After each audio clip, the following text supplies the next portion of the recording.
Okay, Prophet Thompson, you come behind Prophet Kelly.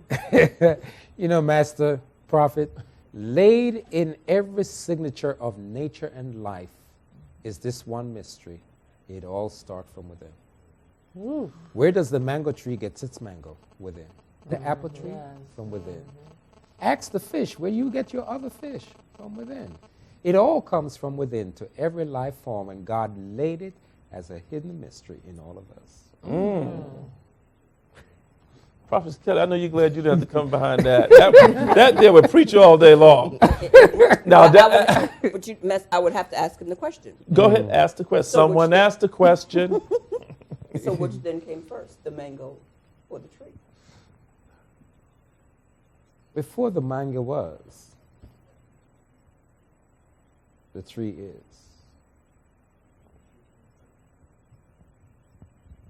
And before the tree could say, I am, the mango said, let me be. Because it all started with a seed. Kudos, I'll take that. Yeah. Ooh, y'all get into a little philosophy here. It got a little hot up in here. It's getting hot in here. Because everything starts in spirit. Ooh, Genesis 1, nothing was formed. Everything was created. Nothing was formed. It was all, even when he made man in his image, in his imagination. Man was not even formed in Genesis 1. He didn't form him until Genesis 2. That's right. And he did it from the dust of the ground. So this becomes a great deep truth from within. Your millions start within as a seed. Indeed.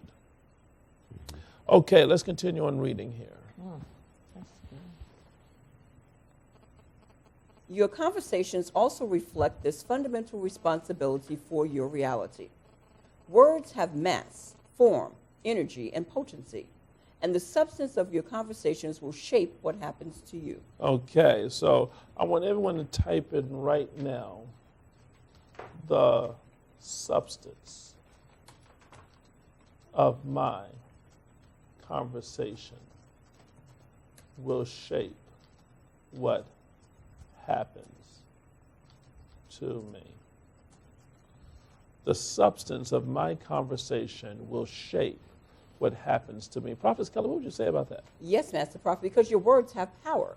And as you speak those words, they begin to take shape, they begin to take form. You actually form your world by your words, which in turn begins to make your environment. So if you don't like what you're presently in, what you're environed in, guess what? Go ahead and speak different words. Prophet's Angel, what you want to say about that? I would say also, Master Prophet, to add on to that is before you can even speak those words, it's about your thoughts. Because what you're thinking upon is what you're going to allow come out of your mouths. Because the word says, as a man thinketh in his heart, so is he. So what you're meditating on and what you're thinking on is what you're speaking. And as Prophetess Kelly said, you're forming, you're creating. So if we be conscious and mindful of what we're thinking, we'll be conscious and mindful of what we're saying, we'll be conscious and mindful of what we're creating. Amen. Prophet Mary Jordan, what would you say about this?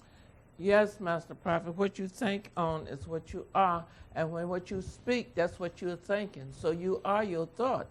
You are your thoughts. So you create. You're creating. Whatever. Your thoughts are continually creating. It's continually creating. Never stop. So that's why you have to be mindful and know how to guard your tongue. Because once it come out, you can't bring it back. It's out there creating. So you need to think before you. You know, when you sometimes you just think it's going to happen too. So that's why you have to guard your mind. Guard your mind. Keep a door there. Prophet Thompson, what would you like to say about this? You know, Master Prophet, I was just thinking, giving thought to the whole idea of understanding that there is an invisible mouth that speaks louder than your physical mouth. And when that mental mouth is so loud, it can override all the clouds about you every day, like the sun beyond the clouds that are dark below. You know, when you're flying in the air, You above the clouds there is sunlight. You know what? But when you can get that mental mouth to be one with the universal thought, nothing is impossible to you. Oh, man. Amen. This is tremendous. Okay, Prophet Kelly, read on. Even the thoughts you sent into the cosmos in your past are coming to fruition today, shaping and molding the life you experience even as you read these pages. The past becomes your future, and you live the consequences of past decisions and attitudes. You must change the tracks of your life, or you will walk them indefinitely. Uh-oh. You know, you can be going the wrong way for a long time. That's good. It says, what do you do if you walked 1,000 years in the wrong direction? You turn around and walk backwards and get in the right direction. Okay, read on. In order to move ahead with your life and take your place in God's system, you must go back and undo your disempowering thoughts and mental experiences. Until you do, the reality those thoughts have wrought, which is the reality you are experiencing right now, will continue to burden you. Revision or reimagining your past creates a new reality in your present, one that deems your past actions and choices. One that redeems your past actions and choices. Nothing is so bad that it cannot be imagined differently. And by doing so, you can redeem yourself for past actions that would otherwise blight not only your life, but the lives of others. Amen. Richard Augustine says in the chat room, what is it that puts thoughts into our minds? Consciousness. Richard, what are you conscious of? What are you aware of? That's what put the thoughts in your mind. That's what sets up the neural net.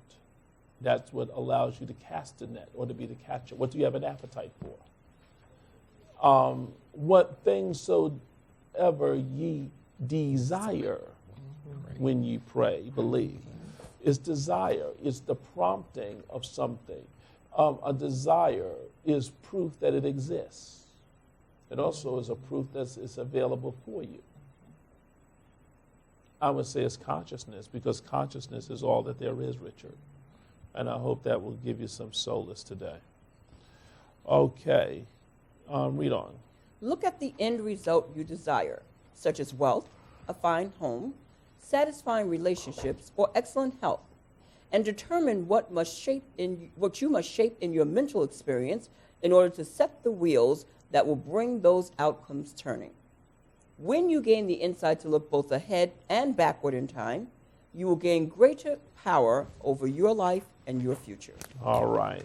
And do the Q&A that comes in after this, and I know you will be blessed. Did y'all get something out of today's lesson? Yes, yes. Today's lesson. This is powerful.